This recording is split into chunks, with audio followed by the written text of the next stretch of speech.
Begitu Bang Narto mengintip ke pohon melinjo di samping rumahnya. Jantungnya rasanya mau copot. Di atas pohon itu ada sosok seukuran angsa. Bentuknya kayak ayam jantan, tapi kepalanya manusia.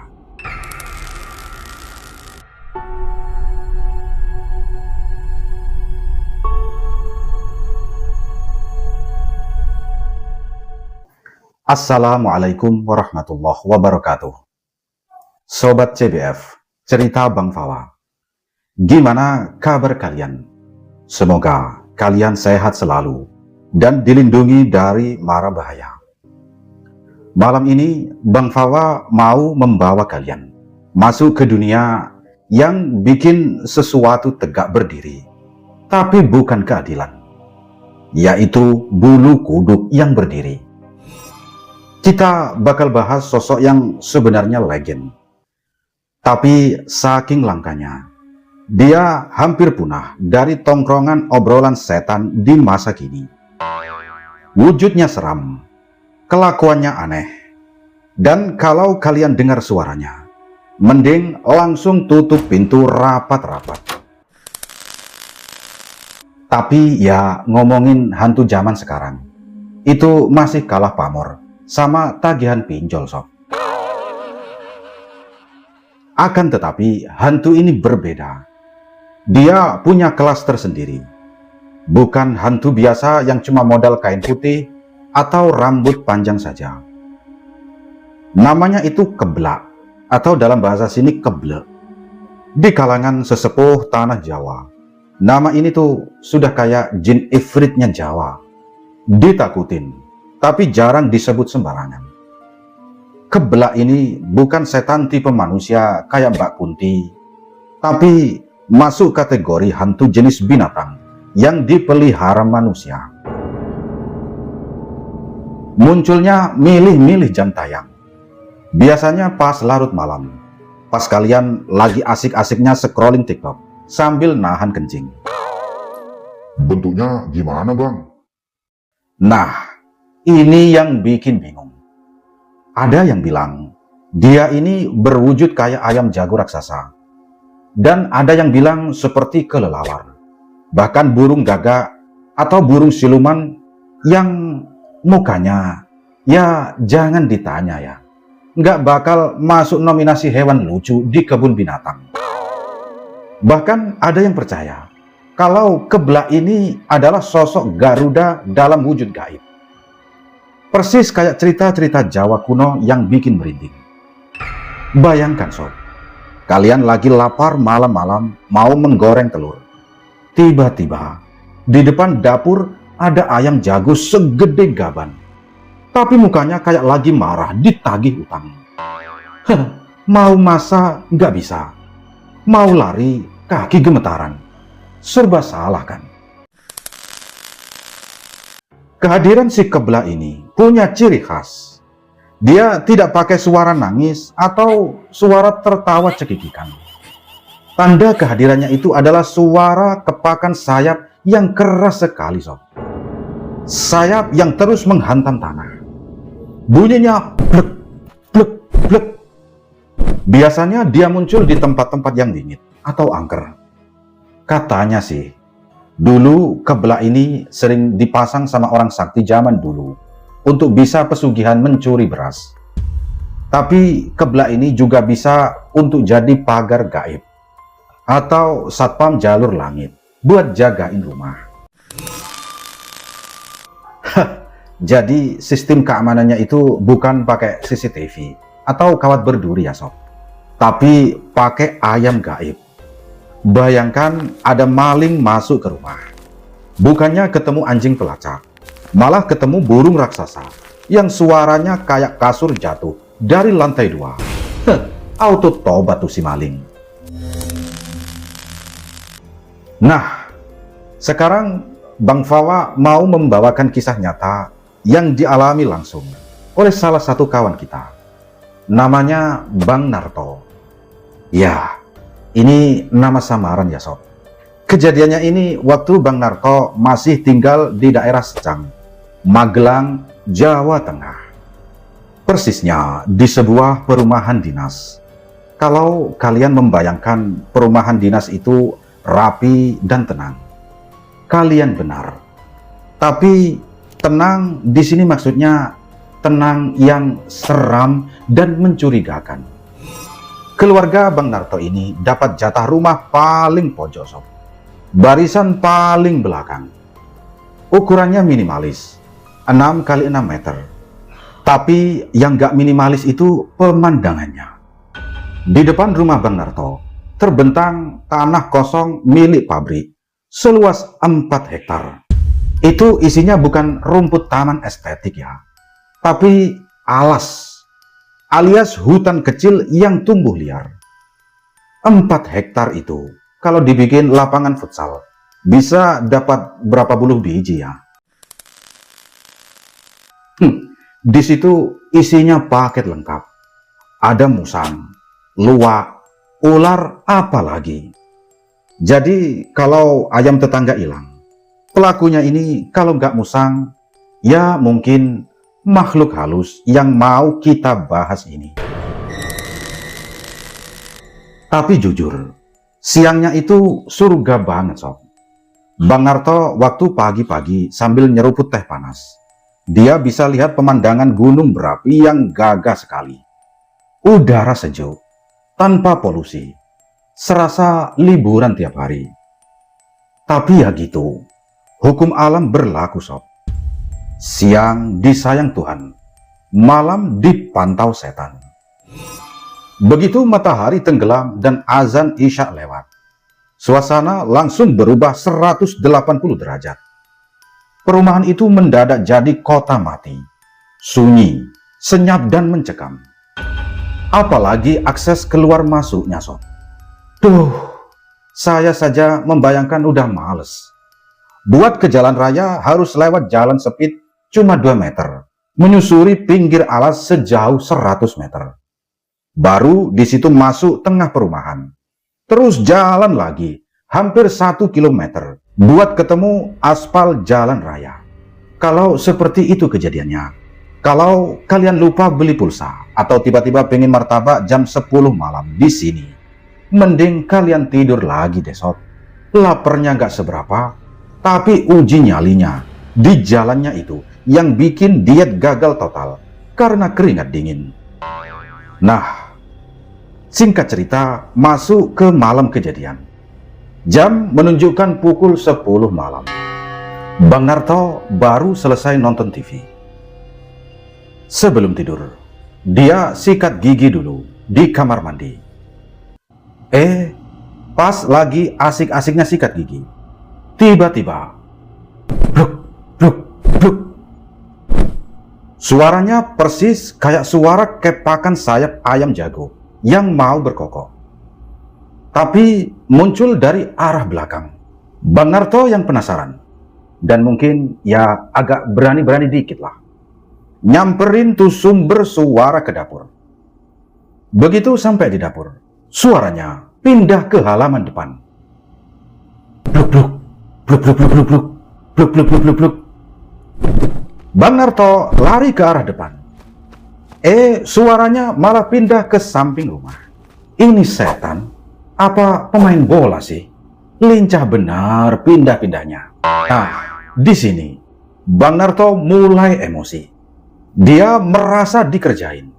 Akhirnya dia membangunkan 2 adiknya untuk bikin strategi gerebek setan.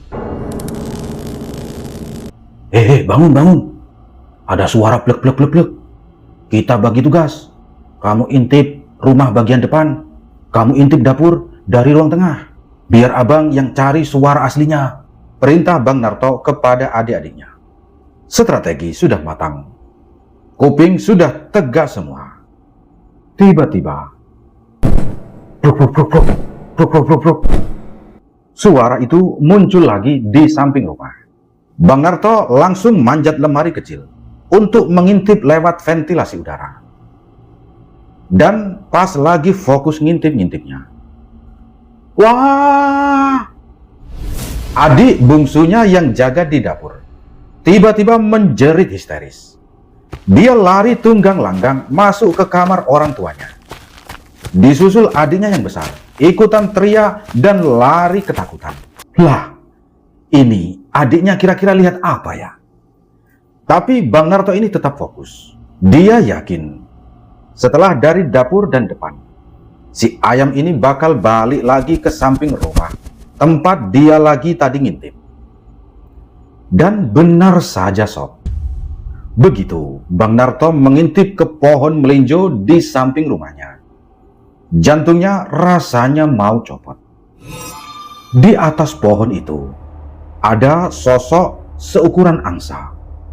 Bentuknya kayak ayam jantan, tapi kepalanya manusia, kecil, hitam.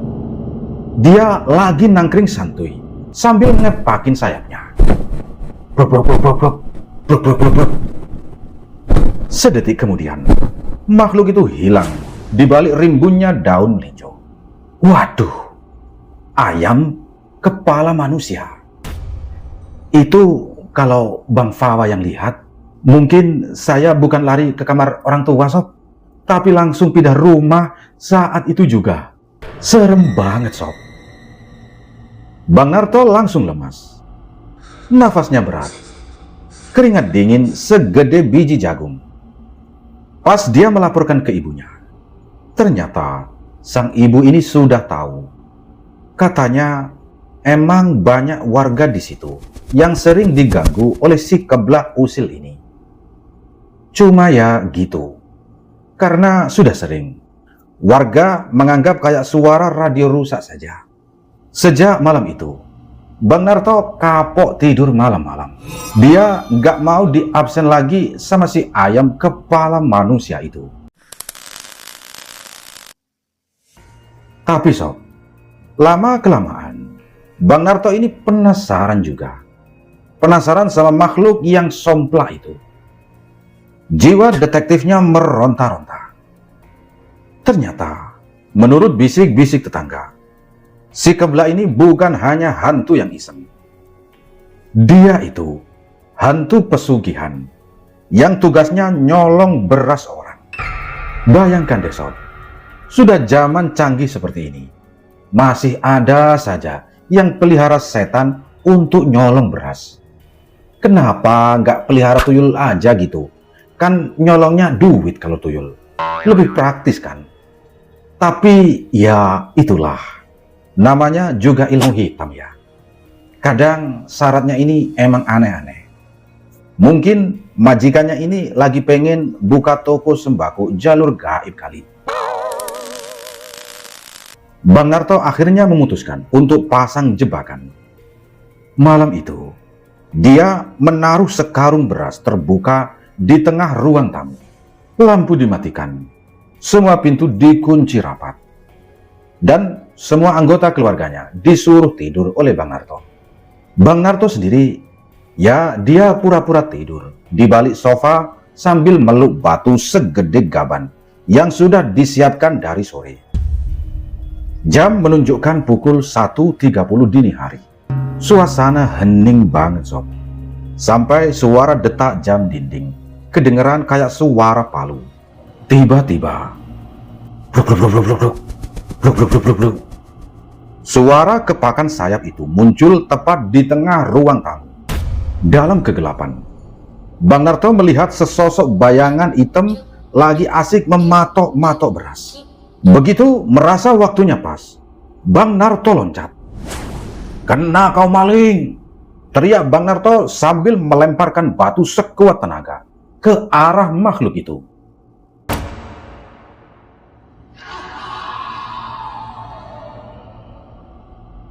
Makhluk itu menjerit kesakitan. Suaranya melengking tinggi. Perpaduan antara suara ayam kejepit sama suara orang tua yang lagi menahan sakit. Sepertinya kena telak di bagian kakinya sob. Makhluk itu kelabakan. Dia mengepakkan sayapnya dengan brutal sampai debu-debu berterbangan. Lalu dengan gesit, dia naik dan lolos lewat ventilasi udara yang sempit. Singkat cerita, Beberapa hari setelah malam perang batu itu, Bang Narto lagi jalan-jalan sore di sekitar komplek. Tiba-tiba, dia bertemu sama Pak RT. Tapi ada yang aneh, Sob. Pak RT yang biasanya jalannya tegap dan gagah, sore itu jalannya pincang, kakinya dibalut perban, persis di bagian yang kira-kira kena lemparan batu Bang Narto kemarin malam. Pak RT, kenapa kakinya Pak? Habis main bola ya? Tanya Bang Narto sambil memasang muka polos. Padahal dalam hati dia sudah teriak-teriak curiga. Mas, ini Narto kemarin malam kepleset di dapur pas mau ambil minum. Jawab Pak RT sambil membuang muka. Kelihatan gugup banget, Sob. Waduh, kok bisa kebetulan gitu ya? Keblaknya kena kaki. Pak RT pincang di kaki. Apa jangan-jangan si bapak ini? Sudahlah. Tapi memang gitu ya, Sob. Di dunia gaib, kalau makhluk suruhannya luka, biasanya majikannya bakal nanggung luka yang sama. Istilahnya transfer rasa sakit. Tapi bukan paket kuota ya. Sampai sekarang Bang Narto masih curiga berat. Apakah bapak pemimpin lingkungan itu yang memelihara pesugihan keblek demi memenuhi gudang berasnya? Misteri ini tetap terkunci di antara rimbunnya pohon melinjo dan sunyinya perumahan secang, Sob. Gimana menurut kalian, Sob? Apakah Pak RT pelakunya? Atau cuma kebetulan yang sangat luar biasa ajaib? Tulis teori konspirasi kalian di kolom komentar ya. Kalau kalian punya cerita horor yang tidak kalah ngeri, entah itu pengalaman pribadi, cerita teman, atau kisah misteri di daerah kalian, langsung saja kirim ke email Bang Fawa yang Bang Fawa tulis di kolom komentar ya. Cerita yang paling oke bakal Bang Fawa angkat jadi konten kayak begini. Jangan lupa klik tombol subscribe, nyalahin loncengnya biar tidak ketinggalan cerita horor lainnya. Dan kasih like kalau kalian suka video ini. Ingat ya, Sob, tetap waspada kalau kalian mendengar suara kepakan sayap di malam hari. Siapa tahu itu bukan ayam biasa. Sampai jumpa di cerita berikutnya. Wassalamualaikum warahmatullahi wabarakatuh.